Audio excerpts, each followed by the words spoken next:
Code का मतलब था बाबा से मिलवाना और लड़कियों को प्रोजेक्ट कहता था छांगुर उर्फ जमालुद्दीन। मुफ्त पढ़ाई का लालच देता था जमालुद्दीन।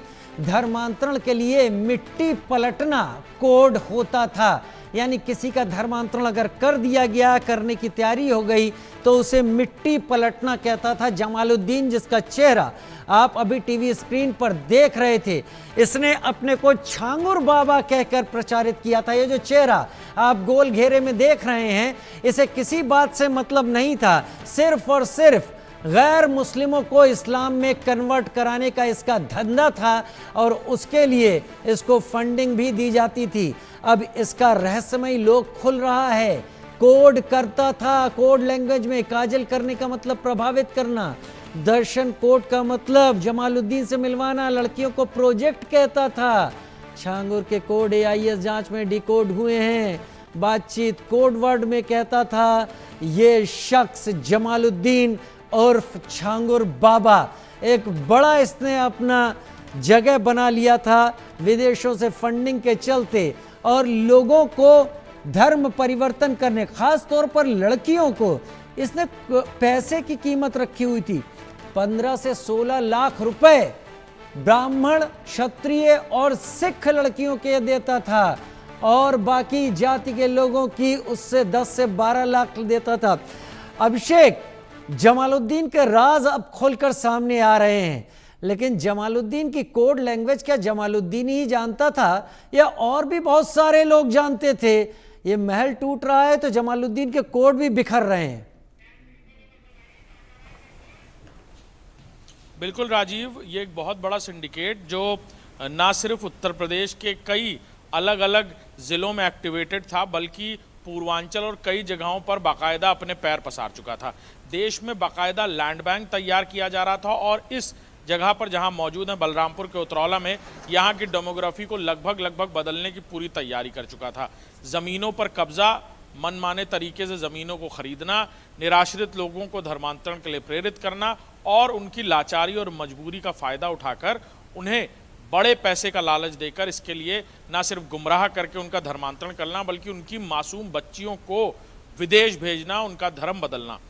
इतना ही नहीं, बाकायदा इसके लिए कोड्स का इस्तेमाल था, क्योंकि ये बात कहीं से भी इस बात में दोहराए नहीं राजीव कि भले ही पढ़ने लिखने में अक्षम रहा हो और पढ़ाई लिखाई से कोई दूर दूर तक नाता ना रहा हो, कभी स्कूल ना गया हो जमालुद्दीन, लेकिन उसे शातिर कहें या फिर पूरी तरह मेंटली प्रिपेयर कि आगे क्या होने वाला है, इसीलिए इस तरह के कोड्स को उसने खुद डेवलप किया। और बाकायदा इन कोड्स के ज़रिए फ़ोन पर बात करना, अपने कारिंदों को ये बताना कि कैसे एक नया प्रोजेक्ट आया है, उस पर क्या करना है। मिट्टी का पलटवानी, इसका मतलब धर्मांतरण कराना है, और प्रोजेक्ट का सीधे तौर पर मतलब है महिला या लड़की से जिसका धर्मांतरण किया जाना है। इसके अलावा विदेशों से आने वाली कॉल्स भी स्पूफ कॉल्स के ज़रिए होती थी। अलग अलग नेटवर्क्स का इस्तेमाल कर रहा था। बाकायदा नीतू उर्फ नसरीन का उदाहरण दिया जाता था कि कैसे गुर्बत की ज़िंदगी जी रहे थे और अब करोड़पति हो गए हैं, बड़ी बड़ी गाड़ियों से घूमते हैं, ये सारी बातें। और इसके साथ ही साथ कई और बातों का खुलासा हुआ राजीव। जिस महल नुमा घर में जिसे ज़मींदोस्त किया गया, वहाँ पर एक बेसमेंट तैयार किया गया था। हालांकि उस बेसमेंट के बारे में जिस ठेकेदार ने इंडिया न्यूज़ से एक्सक्लूसिव बातचीत की, उसने बताया कि उसने इनकार किया, तो उसको भी बख्शा नहीं जमालुद्दीन ने। कई मुकदमों में उसे फंसा दिया था, और उसके बाद उस बेसमेंट का इस्तेमाल, असल में उसकी एक अलग टास्क फोर्स थी।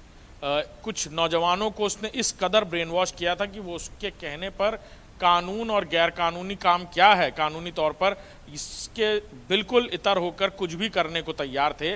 और असल में वही वो लोग थे जो जाकर टारगेट तलाशते थे। कुछ ऐसी भी मिशनरीज़ हैं जो कन्वर्जन के इस खेल में जमालुद्दीन के साथ थीं। वहाँ पर जाकर वो इस तरह के लोगों को ढूंढने को कहता था। किसी के घर में गंभीर बीमारी है जिसका वो इलाज नहीं करा पा रहे हैं, उनकी पैसे से मदद करता था, और फिर धीरे धीरे उन्हें धर्मांतरण के इस जाल में फंसाता था। जी राजीव, धर्मांतरण के जाल में फंसाता था अभिषेक। लेकिन अभिषेक, एक सवाल जो कि अधिकतर लोग समझ नहीं पा रहे हैं, इस जमालुद्दीन ने अपना नाम छांगुर बाबा कब और क्यों रखा? क्या यह भी एक कोड था? क्या यह भी एक आवरण था? बिल्कुल, आप समझिए कि खुद को एक तरह से गॉड्स मैन यानी ईश्वरीय तत्व की तरह ये प्रेजेंट करने की कोशिश करता था। खुद को छांगुर पीर भी बुलवाता था, लोगों से कहता था कि ये जो बातें कह रहा है वो ईश्वरीय बातें हैं, और अपनी एक बाकायदा किताब इसने छपवाई थी, जिस किताब को ये धर्म परिवर्तित करने के बाद उन लोगों को देता था, और इसमें इसका पूरा सिजरा लिखा हुआ था कि कैसे ये छांगुर पीर बन गया और कैसे इसे ज्ञान की प्राप्ति हुई, जिस ज्ञान को ये आगे बढ़ा रहा है और लोगों का कन्वर्जन कर रहा है।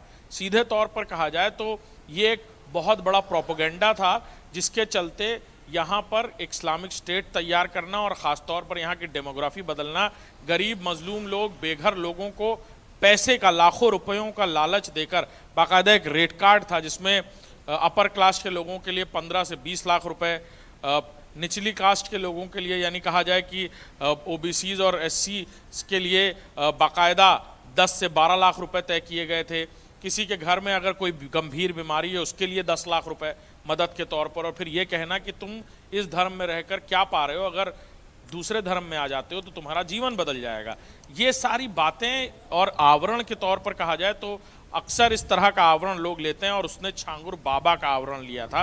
एक खुदाई कहा जाए या ईश्वरीय अपने आप को बताने की कोशिश करता था, ईश्वरीय अंश बताने की कोशिश और करता कुछ कुछ था। ऐसी और यही कोशिश वजह करने थी की कि थी लोग छांगुर इस बाबा तरह के नाम से उसकी इस कि बातों लोग इसके धर्म के बारे में पहले कंफ्यूज हो जाएं कि इसका धर्म क्या है, इसके नाम से भी वो पता ना चले, और फिर अपना खेल आगे बढ़ाए। अभिषेक बने रहिए मेरे साथ, क्योंकि छांगुर बाबा धर्मांतरण केस में बड़ा खुलासा एक और सामने आया है। जैसा अभिषेक बता रहे थे, छांगुर बाबा ने एक विशेष फोर्स तैयार करके रखी थी, करीब 50 युवकों